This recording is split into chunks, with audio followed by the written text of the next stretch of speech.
मैं तुम्हें असल नाम से नहीं बल्कि दानी कहकर बुलाऊंगी। तुम्हारे नाम से तो मुझे डर लगता है, नाजी ने उसे छेड़ते हुए कहा। वो तो नाजी की हर बात मान जाया करता था, ये भी मान गया। दोनों पड़ोसी थे और बचपन से ही घरों में आना जाना था।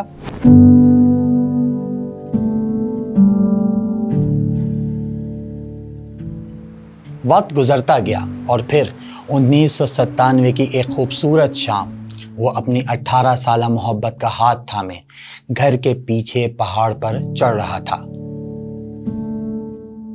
अब वो एक 26 साल का घबरू जवान था, लंबा कद, घनी मूछें और खुला गिरेबान। वो बिल्कुल फिल्मी हीरो जैसा दिखता। आपको जैक एंड जिल की स्टोरी याद है? दानी और नाजी भी बचपन में घंटों पहाड़ पर खेलते, लेकिन अब वो बच्चे नहीं रहे थे। फिर आज ऐसा क्या था जो दोनों खामोशी से हाथ पकड़े पहाड़ पर चढ़ते चले जा रहे थे। ऊपर पहुंचकर दानी ने नाजी के दोनों हाथ थाम लिए। जरा नीचे देखो, वो बोला। हाँ देख तो रही हूं। नाजी को जैसे कुछ समझ ना आया। ये नीचे जाती ढलान ही मेरी जिंदगी है नाजी। मैं एक खतरनाक रास्ते का मुसाफिर हूं, लेकिन इसके बावजूद क्या तुम मुझसे शादी करोगी?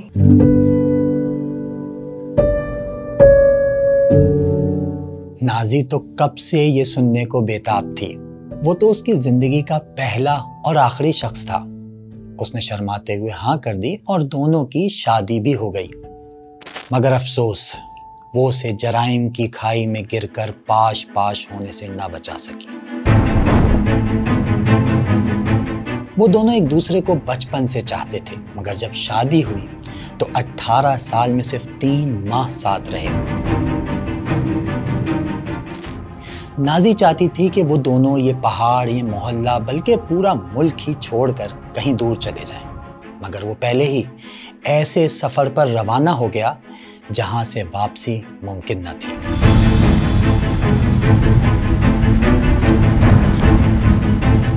नाजी का हीरो आखिर था कौन, और वो शहर का बदनामे जमाना विलन कैसे बन गया? क्रिकेटर बन रहा था तो टारगेट किलर कैसे बन गया? आज हम आपको उसी असैसिन की कहानी सुनाने जा रहे हैं, जिसका खून तो ओ पॉजिटिव था मगर करतूत नेगेटिव थे। उसे खून देकर जान बचाना भी आता था और जान लेकर खून बहाना भी। कराची को आग में धकेलने वाला ये नौजवान ना पुलिस से डरता ना फौज से। वो अनोखा मुजरिम था जिसके 3 बार डेथ वारंट्स निकाले गए, लेकिन फांसी देने में 16 साल लग गए। जरा जिगर थाम के बैठिए कि आज हम आपको MQM के टारगेट किलर सौलत मिर्जा के बारे में बताने लगे हैं।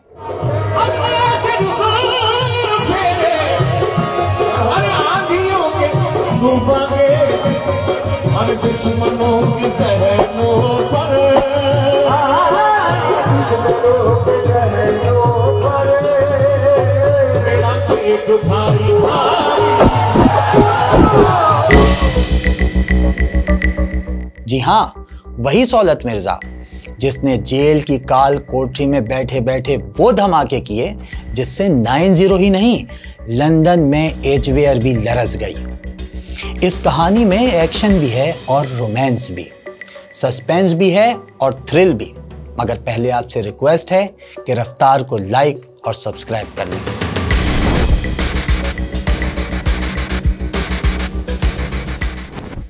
अब हम चलते हैं 1971 के कराची में। कमजोर क़यादत और फाश गलतियों के नतीजे में मुल्क 2 टुकड़े हो चुका है। मशरकी पाकिस्तान में हजारों फौजियों के सरेंडर ने कौम का सर शर्म से झुका दिया है। सियासत ही नहीं, फौज में भी उखाड़ पिछाड़ का अमल जारी है। इसी ट्रांसफर पोस्टिंग में पैरा मिलिट्री डिपार्टमेंट के क्लर्क वजाहत अली खान का कोहाट से कराची तबादला होता है। ये एक middle class Urdu speaking family है जो पहले मलीर और फिर नॉर्थ नाज़माबाद आकर सेटल हो जाती है। 5 लड़कियों और 5 लड़कों के बाद उसी साल वजाहत के घर सौलत की पैदाइश होती है। कराची हमेशा से ही क्रिकेट की नर्सरी रहा है। ये और बात है कि सिलेक्शन होने तक कई स्टार्स डूब चुके होते हैं, लेकिन ये वो दौर था जब गलियां ही नहीं, नाज़माबाद के ग्राउंड्स भी क्रिकेट से आबाद थे। शायद अभी तक किसी को चाइना कटिंग का ख्याल नहीं आया था। घर में 11वें नंबर का सौलत बड़ा हुआ तो पढ़ाई के साथ साथ क्रिकेट में भी आगे निकल गया। पूरे नाज़माबाद में उसकी फास्ट बॉलिंग की धूम थी। बड़े से बड़ा बल्लेबाज उसके सामने आने से डरता। इस बेफिक्री के दौर में वो पूरा दिन घर से बाहर रहता, कभी इश्क लड़ाता तो कभी दर्स में बैठकर अल्लाह रसूल की बातें सुनता। उसे बैडमिंटन खेलना पसंद था और भाई के साथ शादी की वीडियोस बनाना भी। ये वो दौर था जब सारे वालिदैन अपने बच्चों को डॉक्टर्स या इंजीनियर्स देखना चाहते थे। सौलत भी शिप ओनर्स कॉलेज में दाखिला लेकर प्री मेडिकल पढ़ने लगा। वो बेसिकली बचपन से उसका एक शौक था क्रिकेट का। अच्छा, क्रिकेट वो जिस वक्त कहते हैं कि वो अरेस्ट हुआ है, वो कॉलेज के अंदर था, तो कॉलेज की टीम में था, वो अंडर 19 कराची में था और वो उसका कराची का सबसे तेज तरीन बॉलर था। और उसके बाद उसका एक शौक अपना कॉलेज था और एक शौक उसका ये था कि मजहबी जो प्रोग्राम्स होते तबलीग में निकल गया और उसका पॉलिटिकली और किसी चीज़ से कोई ताल्लुक नहीं था। कराची की तारीख में 80 और 90 की दहाइयाँ बड़ी अहम हैं। इन दिनों पॉलिटिकल और एथनिक डिवीज़न उरूज पर थी। स्टॉल्स पर पड़े अखबारों की सुर्खियाँ गुमनाम लाशों के खून से रंगी होती थीं। कॉलेज और यूनिवर्सिटी सियासी अखाड़े बने रहते। ये वो दौर था जब अफगान जिहाद की मेहरबानी से असलहे की भी फरावानी खूब थी। कराची की 1/3 आबादी इसी शहर में पैदा होने वाले नौजवानों की थी। आप हैरान होंगे कि ये वो दौर था जब कराची के 71% लड़के लड़कियां पढ़े लिखे हुआ करते थे, जबकि बाकी मुल्क में लिटरेसी रेट सिर्फ 26% था। लेकिन फिर आहिस्ता आहिस्ता माहौल कुछ ऐसा बनने लगा कि पढ़े लिखे नौजवान किताबें छोड़कर बंदूकें और झंडे उठाने लगे। तालीमी इदारों में जमीयत, PSF, ANP और GSIN के बाद अब APMSO अपना सिक्का बिठा चुकी थी। मेरी आवाज आप तमाम लोगों तक साफ तरीके से पहुंच रही है।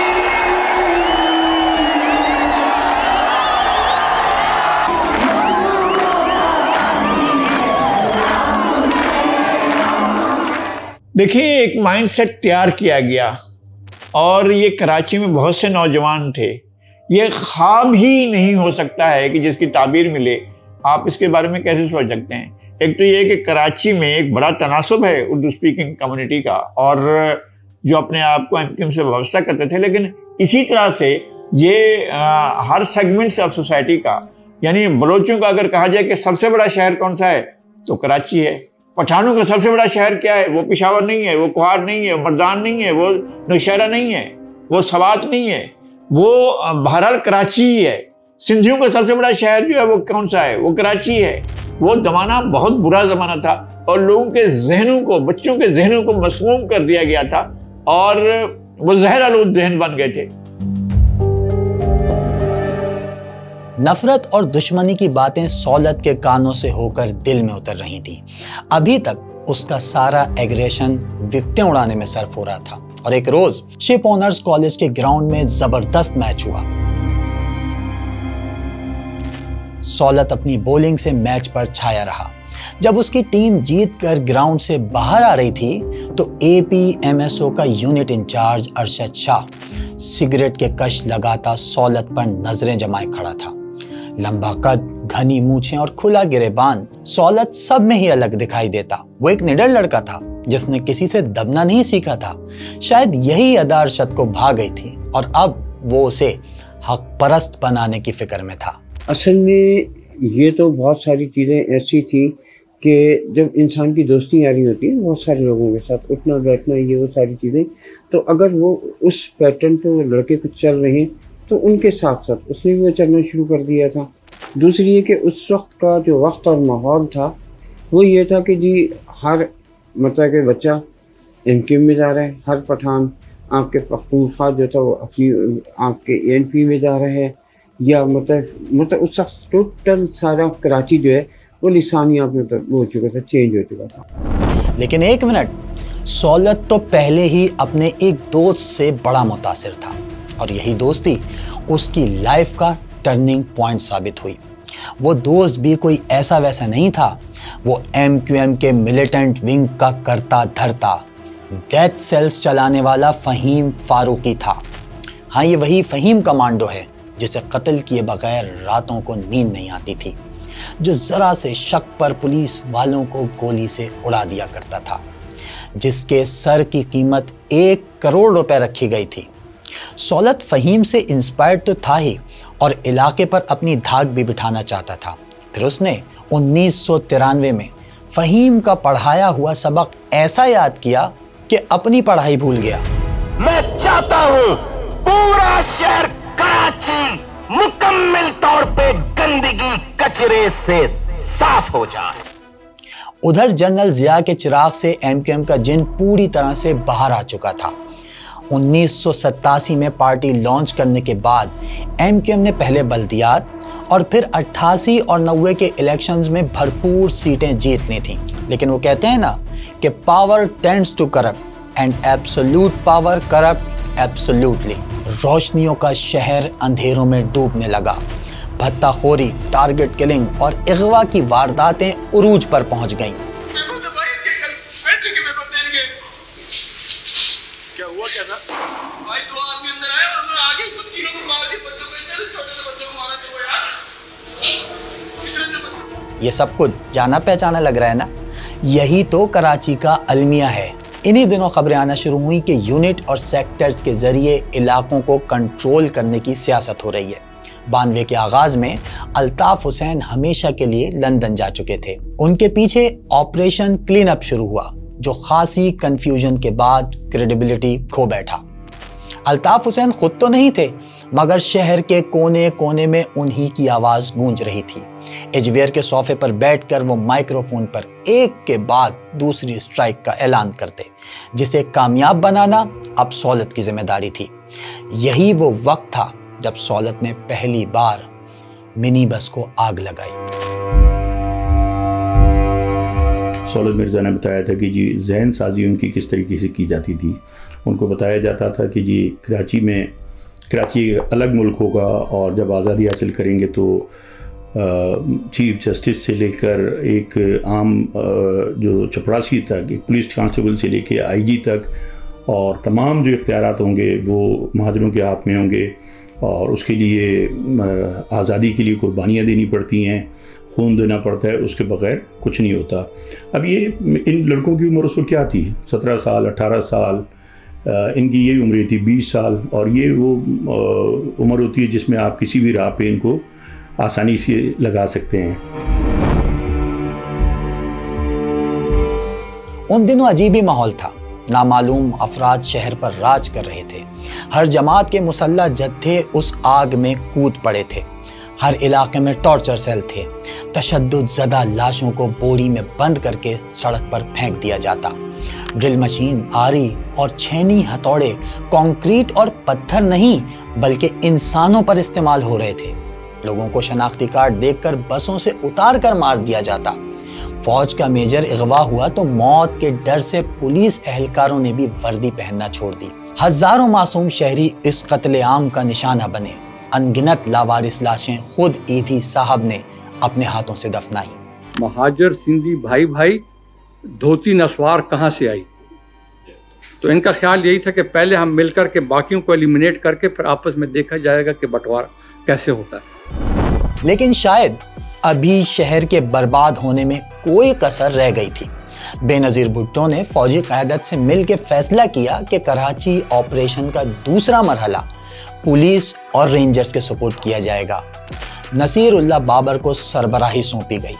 यहाँ से पुलिस और सियासी जराइम पेशा अफराद के दरमियान वो खूनी जंग शुरू हुई जो अगले कई बरसों तक ख़त्म ना हो सकी। ज़्यादतियाँ तो हुई हैं, मैं उससे कोई इनकार नहीं है। और जो पहला 95 वाला ऑपरेशन था उसमें एक्स्ट्रा जुडिशल किलिंग के हवाले से जो MQM कहती है, तो उसमें बहुत सी चीज़ें सही भी हैं, लेकिन ज़्यादातर जो हैं देखें, जो मीडिया के हवाले से मैं अक्सर YouTube चैनल्स पे देखता हूँ, तो जो बातें की जाती हैं, जो चीज़ सही है वो तो सही है। मैं ये नहीं कहता कि तमाम इनकाउंटर सही थे, बिल्कुल उसमें बहुत से इनकाउंटर गलत भी होंगे, मेरे इल्म में नहीं है, लेकिन मुझे अंदाज़ा है कि होंगे लाजमी। और बहुत से लोग जो हैं आज भी अगर गायब हैं और उस ज़माने में भी जो गुमशुदा हुए थे उनका अगर पता नहीं है तो कुछ ना कुछ तो ऐसा हुआ है ना।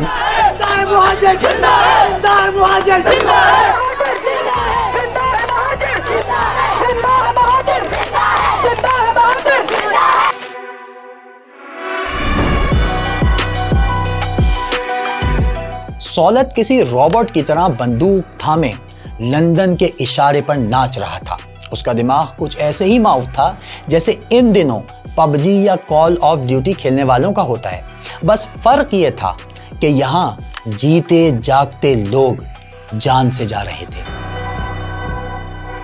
यकम मई 1994 को MQM 3 हट्टी पर एक बड़ा मुजाहरा करती है।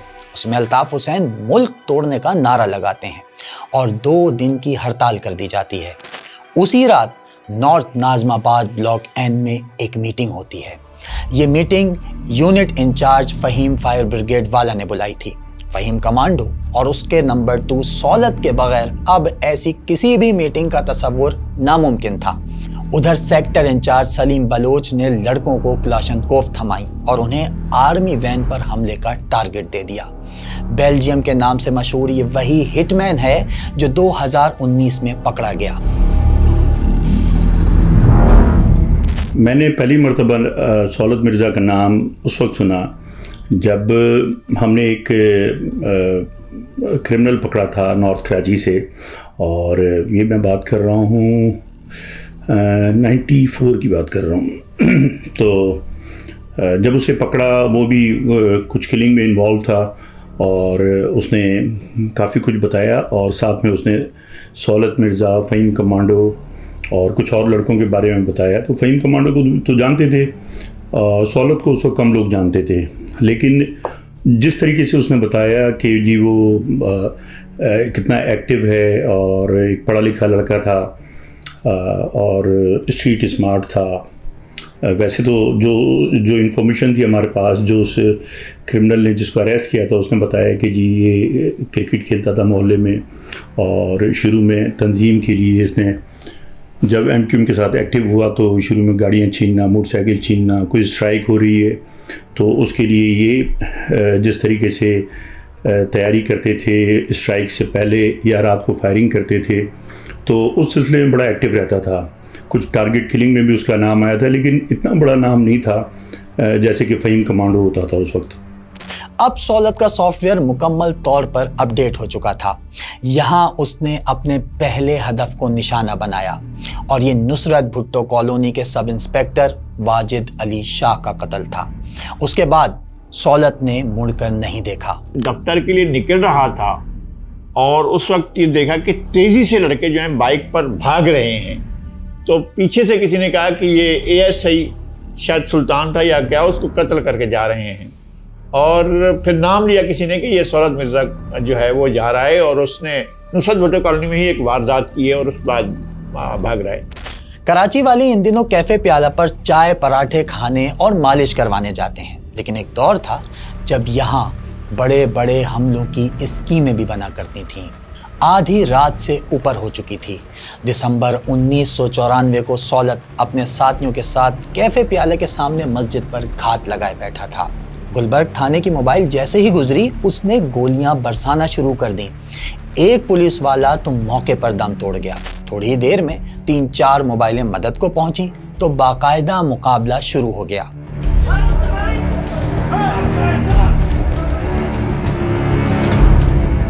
क्रिमिनोलॉजी में PhD करने वाले पुलिस ऑफिसर डॉक्टर शुएब सडिल कहते हैं कि उन दिनों शहर में पुलिस की नफरी लगभग 25,000 थी, मगर मुराल का ये आलम था कि पुलिस चीफ की हिफाजत नीम फौजी इदारे कर रहे थे।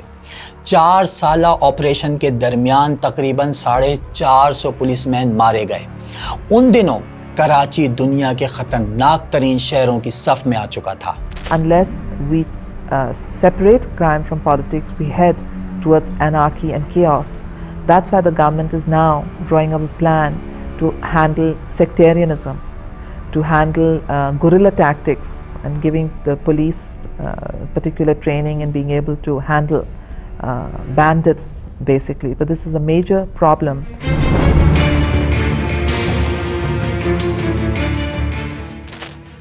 मई की एक सुबह फजर की अजान होते ही नुसरत भुट्टो कॉलोनी फायरिंग से गूंज उठी।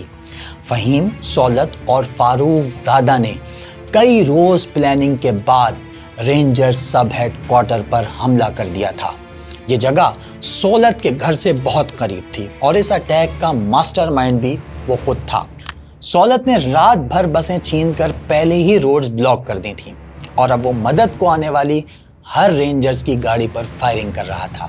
ये इतना बड़ा वाकया था कि इसके बाद हुकूमत ने हर हाल में फहीम कमांडो को पकड़ने की ठान ली। जब फहीम कमांडो पकड़ा गया तो फहीम कमांडो और उसके साथ जितने लोग पकड़े गए थे उन्होंने अपनी इंटरोगेशन में सौलत मिर्ज़ा के बारे में उन्होंने भी बताया और उस वक्त हमें पता चला कि सौलत मिर्ज़ा कितनी अहमियत का हामिल है और जो उस वक्त मिलिटेंसी चल रही थी कराची में, जो स्ट्राइक और बहुत सी चीज़ें चल रही थी, टारगेट किलिंग चल रही थी, तो उसमें सौलत मिर्ज़ा का किरदार जो फर्स्ट टाइम मैंने सुना बहुत ज़्यादा एक्टिव।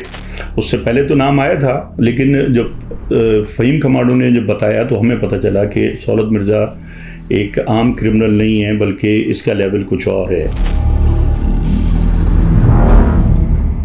इस वाक़े के बाद से ही हालात बदलने लगे। अब बदला लेने की बारी पुलिस और रेंजर्स की थी। फारूक पटनी उर्फ फारूक दादा एक मशकूक और मुतनाज़े पुलिस मुकाबले में मारा गया और ये मुकाबला करने वाला कोई और नहीं, 400 मावराए अदालत कत्ल का मुल्जिम SHO राव अनवार था। घर घर छापे मारे जाने लगे, इलाकों का मुहासरा करके नौजवानों की गिरफ्तारियां शुरू हुई। गेहूं के साथ घुन भी बुरी तरह पिसने लगे। यही नहीं, चादर और चार दीवारी का तकद्दुस भी पामाल किया गया, जिस पर कभी किसी और वीडियो में तफसील से बात करेंगे। So it was a general sort of campaign and we planned to go on with it. And this was because of the deteriorating situation in the city. Police मुतनाज़े मुकाबलों में एक एक करके लाशें गिरा रही थी। उधर मुसल्ला जत्थे रिएक्शन में गाड़ियां जलाकर शहर मफलूज कर रहे थे। यहाँ दिलचस्प बात यह हुई कि अक्सर वाक़यात की इत्तला पहले ही अखबारों को फ़ोन करके दे दी जाती थी। जाहिर है इसका मतलब ये था कि ये सब कुछ एक सोची समझी स्कीम के तहत हो रहा था। We are being treated over there like prisoners of war. We are being treated there like occupied nation. इसी दौरान सौलत को मुल्क से बाहर जाना पड़ा। वो वापस तब आया जब बेनज़ीर भुट्टो की हुकूमत जा चुकी थी। हमने वीडियोस के शुरू में बताया था कि सौलत किस तरह नाजी का हाथ थामे उसको घर के पीछे पहाड़ पर ले जाकर प्रपोज करता है और एक फिल्मी स्टोरी की तरह इस बचपन की मोहब्बत का इख्तिताम हैप्पी एंडिंग पर होता है। लेकिन पिक्चर अभी बाकी है। अब तक आप समझ ही गए होंगे कि इस कहानी का हीरो ही असल विलन है। सौलत बचपन का प्यार निभाने के लिए शादी तो कर लेता है लेकिन उसकी मंजिल कहीं और है।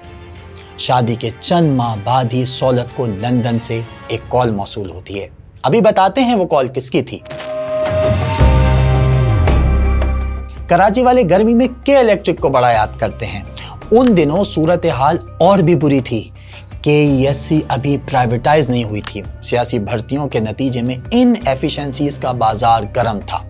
यूनियंस ने इदारे का भट्टा बिठा दिया था। उन दिनों सरकारी ब्यूरोक्रेट शाहिद हामिद KESC के मैनेजिंग डायरेक्टर थे। उन्होंने भर्ती के लोगों की करप्शन पकड़ना शुरू कर दी। लेकिन वो कहते हैं ना कि ओल्ड हैबिट्स डाई हार्ड। मजदूर यूनियंस ने शाहिद हामिद से दुश्मनी पर कमर कस ली। उधर शाहिद हामिद भी धमकियां मिलने के बावजूद डटे हुए थे। KESC माफिया के पास MD को हटाने के सिवा कोई चारा ना बचा। अब हम जिक्र करते हैं उस फोन का जो सौलत को आया था। ये फोन सलीम बेल्जियम का था जो बराह रास्त अल्ताफ हुसैन से राब्ते में था। सलीम ने एक हाई प्रोफाइल टारगेट की जिम्मेदारी सौलत को सौंप दी। बताया गया कि ये टारगेट IMF से कनेक्टेड है जो अनकरीब मुल्क को कर्जा देने वाला है और ये टारगेट कोई और नहीं शाहिद हामिद थे। सौलत ने 3 लड़कों के साथ रैकी शुरू की। ये लोग कई रोज शाहिद हामिद के दफ्तर जाने और घर आने का टाइम नोट करते रहे। 5 जुलाई 1997 की सौलत मिर्जा और उसके 3 साथी डिफेंस फेज 2 में घात लगाकर बैठ गए। शाहिद हामिद के घर से मेन रोड तक 2 गलियां जाती थीं। सौलत और उसके साथी दोनों गलियों को कवर करके बैठ गए। शाहिद हामिद अपनी बीवी शहनाज और बेटे उमर के साथ नाश्ता करके उठे। उनका गार्ड और ड्राइवर दोनों अलर्ट थे। घर वालों को खुदा हाफिज कहकर वो गाड़ी में बैठकर गेट से बाहर निकल गए। अभी चंद लम्हे ही गुजरे होंगे कि बाहर से गोलियां चलने की आवाज आई। एक गली में मौजूद टीम ने कार पर फायरिंग की तो ड्राइवर को गोलियां लगीं। उसने गाड़ी दूसरी गली की तरफ दौड़ाई, मगर वहां पर सौलत किलाशनकोव थामे उन्हीं का इंतजार कर रहा था। उमर दौड़ता हुआ बाहर आया तो उसने देखा कि 4 अफराद गाड़ी पर किलाशनकोव थामे गोलियां बरसा रहे हैं। भागा, गेट के बाहर भागा तो बिल्कुल जहां उनकी गाड़ी थी ना, जो हमारी रोड, मेन रोड को और मेन रोड का हमारी रोड का कोना, 2 बंदे उस गाड़ी पर फायर कर रहे थे। और उसका भी मुझे, जैसे मैंने कहा कि एहसास बाद में 2 बंदे फायर कर रहे हैं, और जैसे वो फायर उन्होंने खत्म किया और अपनी गाड़ियों में बैठे, 2 गाड़ियां थी वहां, और उससे वहां रवाना हो गए, आगे निकल गए। वो मेरे वालिद साहब शदीद जख्मी थे और ड्राइवर और गनमैन भी शदीद जख्मी थे। ड्राइवर और गनमैन बिल्कुल हिल नहीं रहे। शाहिद हामिद के जिस्म में 150 से ज़ायद गोलियां लगी थीं। यह कत्ल कैसे सौलत के ताबूत में आखिरी कील साबित हुआ, हम आपको कुछ देर में बताने वाले हैं। इधर सलीम बेल्जियम ने सौलत की परफॉर्मेंस से मुतासिर होकर उसे अगला टारगेट देने का फैसला किया। शाहनवाज फौज से रिटायर्ड मेजर थे जो एक अमरीकी कंपनी में काम करते थे। सलीम ने सौलत को बताया कि शाहनवाज MQM कारकुनों की खुफिया रिपोर्ट्स ऊपर तक पहुंचाने के जिम्मेदार हैं। ये टारगेट ठिकाने लगाने से अमेरिका को पाकिस्तान पर दबाव डालने पर मजबूर किया जा सकता है। बिलाखिर वो दिन भी आ गया जब सौलत एक और कत्ल करने के लिए तैयार था। उस रोज शाहनवाज अपने बेटे को बोर्ड ऑफिस से हैदरी ड्रॉप करने के लिए तैयार बैठे थे। पापा, आज पेट में बहुत दर्द है, ट्यूशन से छुट्टी कर लूं? शाहनवाज बेटे का बहाना समझते हुए मुस्कुराए और बोले, कोई बात नहीं, रास्ते में क्लिनिक पड़ता है, पहले वहां चले जाते हैं। बेटा समझ गया कि अब कोई एक्सक्यूज नहीं चलेगा। वो तैयार होकर गाड़ी में बैठ गया। चाय तो पीते जाएं, बेगम ने आवाज लगाई। तुम चाय बनाओ, मैं बस 10 मिनट में आता हूँ, इकट्ठे पियेंगे। मगर ये चाय शाहनवाज की किस्मत में न थी। वो जैसे ही हैदरी पहुंचे, घात लगाए सौलत ने अपनी टीम के साथ कार पर फायरिंग कर दी। शाहनवाज मौके पे ही दम तोड़ गए और उनका बेटा शदीद जख्मी हुआ। उन दिनों मुल्क में नवाज शरीफ, मगर कराची पर सौलत का राज था। अचानक उसे लंदन क़यादत की तरफ से एक पैगाम मिलता है। अब उसे एक बड़े मकसद के लिए मुल्क छोड़ना है। सौलत सबको छोड़ छाड़ श्रीलंका रवाना हो जाता है। उसके साथ MQM के 2 और कारकुन अतहर और इमरान भी हैं। सौलत एक जाली पासपोर्ट पर सफ़र करता है जिस पर उसका नाम फरहान दर्ज है। अब ये श्रीलंका में ही थे कि उन्हें लंदन से साउथ अफ्रीका पहुंचने का टास्क मिलता है। यहाँ सौलत ने चंद माह रहकर सियासी पनाह हासिल कर ली, लेकिन पार्टी के इरादे तो कुछ और थे। सौलत की अगली मंजिल इंडिया थी, जहां उसे फौज से लड़ने की ट्रेनिंग हासिल करना थी। MQM के मिलिटेंट नहीं थे जिन्होंने रॉ के कैंप्स में ट्रेनिंग की। इससे पहले अल-जुल्फ़कार, जो कि काफ़ी लोग पकड़े भी गए, मारे भी गए, GSN के लोग थे, वो भी जाके वहाँ ट्रेनिंग करते थे। अलहदगी पसंद बहुत से ग्रुप हैं जो उस वक्त भी करते थे, आज भी जाके ट्रेनिंग करते हैं वहाँ पे। पहले सबसे पहले तो हमारा सवाल रियासत से है, कौन था ये सब कुछ करने वाला? कौन था ये ऑर्गेनाइज करने वाली कुव्वत? कौन सी थी ये ट्रेन करने वाली कुव्वत? कौन सी थी? ये नौजवान कहां से जाकर ट्रेनिंग हासिल करते थे? सौलत के बकौल वो इंडिया नहीं गया, और शायद यही वो गलती थी जहां से उसकी जिंदगी की उल्टी गिनती शुरू हो गई। हल्फ तोड़ने की सजा में उसे MQM कारकुन से हमदर्द बना दिया गया। सौलत को अब घर बड़ा याद आ रहा था। माँ की बीमारी का सुनकर वो चुपके से कराची आ गया। इधर वो कराची आया और उधर MQM ने उसकी मौतली का नोटिफिकेशन जारी कर दिया। वो तो किस्मत अच्छी थी कि वो गिरफ्तार हुए बगैर दोबारा बैंकॉक चला गया। यहाँ आकर उसे लंदन से एक और कॉल आती है। मगर इस बार कॉलर कोई और नहीं, खुद अल्ताफ हुसैन थे। सौलत को कराची जाकर लड़के इकट्ठा करने और मुखालिफों को ठिकाने लगाने का हदफ मिलता है। यह अब MQM का अंदरूनी इख्तिलाफ था या कोई और चाल कि एक तरफ तो सौलत को मुअत्तल किया गया तो दूसरी तरफ नए टास्क देकर कराची भेज दिया गया। सौलत अब भी अपनी पार्टी का वफादार था, मगर बहुत जल्द ये वफादारी गद्दारी में बदलने वाली थी। ये बात तो तय थी कि अब सौलत के सितारे गर्दिश में आ चुके थे, दोस्त मुखबर बन चुके थे। वो पुलिस और इंटेलिजेंस को पल पल की खबर दे रहे थे, मगर खुद सौलत इस सूरत हाल से बेखबर था। ये 11 दिसंबर 1998 की रात थी। सौलत जाली पासपोर्ट पर बैंकॉक से कराची आ रहा था। एयरपोर्ट पर हैंडल नुमा मूंछों वाला गोरा चिट्टा SHO चौधरी असलम हाथ में ग्लॉक लिए बेकरारी में टहल रहा था।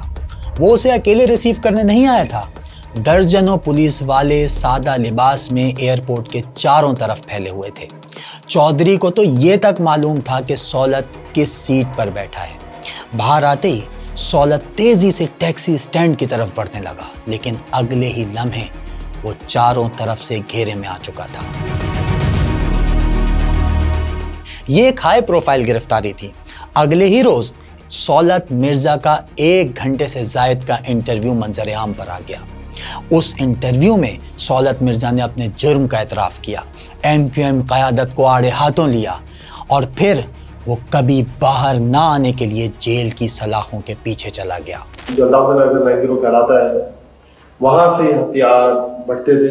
अल्ताफ के साथी में एतमाद नहीं है, क्यों हर काम में खुद देखता है कि आया मैं जो मैसेज देना चाह रहा हूँ ये सामने वाले को सही पहुँचा रहा है या नहीं। जुर्म साबित होने पर अदालत ने उसे फांसी की सजा सुना दी, मगर इस बार किस्मत सिर्फ सौलत ही नहीं MQM पर भी मेहरबान थी। परवेज मुशर्रफ ने इक़्तिदार पर कब्जा करके नवाज शरीफ को चलता किया तो MQM के जैसे दिन फिर गए। सौलत मिर्जा ने सदर से रहम की अपील की, जिसका इल्तिवा बरसों उसकी फांसी को टाले रहा। मुशर्रफ दौर में जहां MQM को फ्री हैंड मिला, वहीं सौलत मिर्जा ने भी जेल में बैठे बैठे अपना रंग दिखाना शुरू कर दिया। सौलत मिर्जा जो कि लावारिसी में जेल काट रहा था और उसको कोई सहूलत हासिल नहीं थी जो बाद में हासिल हुई, तो ये वो टाइम था जब सौलत मिर्जा के दिन फिर गए। पहली मुलाकात गालिबन 2002 में सौलत से जो है वो फांसी वार्ड में हुई। उस वक्त की सूरत हाल जो है वो एक मामूली कैदी की सूरत हाल थी, तो ये एक रुख देखा। फिर उसके बाद दूसरी मुलाकात मेरी होती है उससे तकरीबन कोई 2006-07 में। वो 3/4 शॉर्ट में टी-शर्ट में एक नॉर्मल हैंडसम लड़का जो है वहाँ मेरी उससे मुलाकात हुई कि वो आपको फांसी वार्ड नहीं लगता था, वो पूरा MQM का एक सेक्टर ऑफिस जो है वो लगता था। उसमें जगह जगह जो है वो MQM की फ्लैगिंग हुई हुई थी। आपने भारतीय फिल्म अपहरण देखी है? उस फिल्म में अजय देवगन एक क्रिमिनल और नाना पाटेकर उसका लीडर है। अजय जेल पहुंचकर अय्याशी की जिंदगी गुजारता है और सारा नेटवर्क जेल से चलाता है। कुछ ऐसी ही सूरत हाल उन दिनों कराची की थी। सौलत ने कैद में रहते हुए टारगेट किलिंग का एक सेटअप बना डाला। वो पाकिस्तान में किसी को जवाब दे नहीं था, बल्कि उसका डायरेक्ट राब्ता लंदन क़यादत से था। जेल क्या था? बस एक पार्टी ऑफिस था जहां पर सौलत ने 17 साल राज किया। यहाँ उसकी सालगिरह मनाई जाती, रक्स की महफिलें होती। उसके इस्तेमाल में 6 मोबाइल और 16 सिमें थीं। मिनिस्टर्स और सियासी रहनुमा झंडे वाली गाड़ी में बैठकर सौलत से मिलने जेल आते। तंजीमी जिम्मेदारों से भी उसकी यही मुलाकातें हुआ करती। अब तो जेल में कांस्टेबल से लेकर सुपरिटेंडेंट तक ट्रांसफर और पोस्टिंग भी सौलत की मर्जी से होने लगी थी।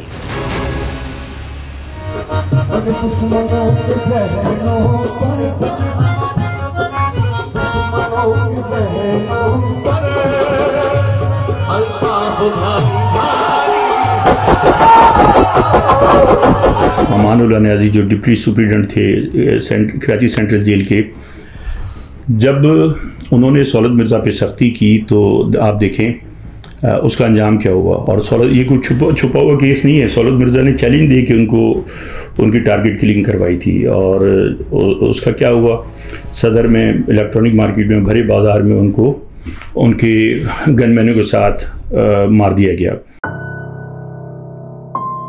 सौलत जितना खतरनाक जेल से बाहर था उससे कहीं खतरनाक जेल के अंदर साबित हुआ। यहाँ तो उसके पास घरेलू झगड़े सुलझाने की दरख्वास्तें भी आती और वो जेल में बैठे बैठे उन पर फैसले जारी करता, मगर जो फैसला एक बार हो जाता उससे इनकार की हिम्मत किसी को ना होती। एक खातून थी, उसका हस्बैंड उसको तलाक देना चाह रहे थे, बिल्कुल वो खातून तलाक नहीं लेना चाह रही थी। किसी ने उसको औरंगी की थी कि काकली आप सौलत के पास चले जाओ तो हो सकता है आपकी कोई हेल्प कर सके। वो सौलत के पास आ गई। सौलत ने पार्टी के ज़रिए उस बंदे को बुलवाया। सौलत ने कहा मेरी खातिर दे दो, आप ऐसा करो कि ये तुम्हारे पास आके रहेगी, कोई शिकायत होती है आप मुझे बताओ, मैं इसको समझाऊंगा अपनी बहन के तौर पे, और आप जो इसको तलाक नहीं दोगे। बहरहाल सौलत की बात उठाई नहीं उसने और बहरहाल वो औरत जाके घर पे आबाद हो गई। जिस दिन सौलत को फांसी हुई है उस दिन उस औरत का खाने काबा से फ़ोन आता है, कहती 1 हफ्ता हो गया मैं मतलब सौलत के लिए दुआ करती रही, कुरान शरीफ पढ़ती रही, सब कुछ करती रही, और कहने लगी आज जो मैं यहाँ हूँ खाने काबा में सिर्फ सौलत भाई की वजह से।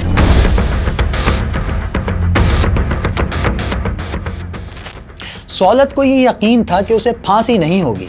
जब भी नाजी उससे मिलने जाती तो वो विक्ट्री का निशान बनाकर कहता कि उसे कुछ नहीं होगा। मुशर्रफ दौर के बाद पीपल्स पार्टी 5 साल के लिए इक़्तिदार में आई। गवर्नरशिप MQM के पास थी, इसलिए सौलत को भी जेल में मिलने वाली सहूलियात में कमी ना आई। मगर जब 2013 में एक बार फिर नवाज शरीफ इक़्तिदार में आए तो कराची में ऑपरेशन शुरू हुआ। सिर्फ वज़ीर आज़म और आर्मी चीफ ही नहीं, वज़ीर आला सिंध, कोर कमांडर और DG रेंजर्स भी ऑन बोर्ड थे। 8000 छापों में 12,500 अफराद गिरफ्तार हुए। पहली बार 9-0 पर छापा मारा गया। बाहर ही नहीं, जेल के अंदर भी हालात तेजी से बदल रहे थे। कायद, पार्टी और मिशन सब कुछ पीछे रह गया था। सौलत जो अपने खानदान की धाक बिठाने पार्टी में आया था, अब उसकी बहनें बदसलूकी का शिकवा करती दिखाई दे रही थीं। फारूक सत्तार भाई की, जिसमें उन्होंने कहा कि भाई अब आप जाने, आपका काम जाने, जितना हमने करना था हमने कर लिया। ये सुन के परेशान हो गए और हम 9-0 की तरफ गए तो मुक्का चौक से हमारी गाड़ी को अंदर नहीं जाने दिया गया। कमर मंसूर अभी 1 जनवरी के बाद से रहे। मेरी नन ने, सौलत की बहन ने उनको एक थप्पड़ रसीद कर दिया था।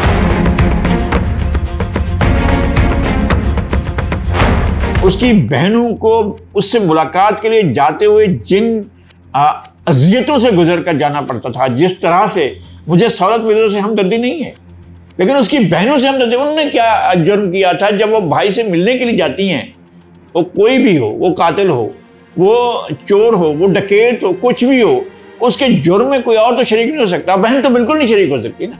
मैंने उनकी कहानियां सुनता था, मैं उनकी बातें सुनता था, मुझे रिपोर्टर आकर बताया करते थे कि इस तरह के वाक़यात हुए हैं, तो मेरे लिए वो अज़ियतनाक था, तकलीफदेह था, बहुत ज़्यादा तकलीफदेह था। उस वक्त MQM के मरकज़ 9-0 पे इसकी फैमिली के साथ जो है वो बदतमीज़ी की गई। फैमिली के साथ बदतमीज़ी का सौलत को जो है वो यकीन नहीं आता है।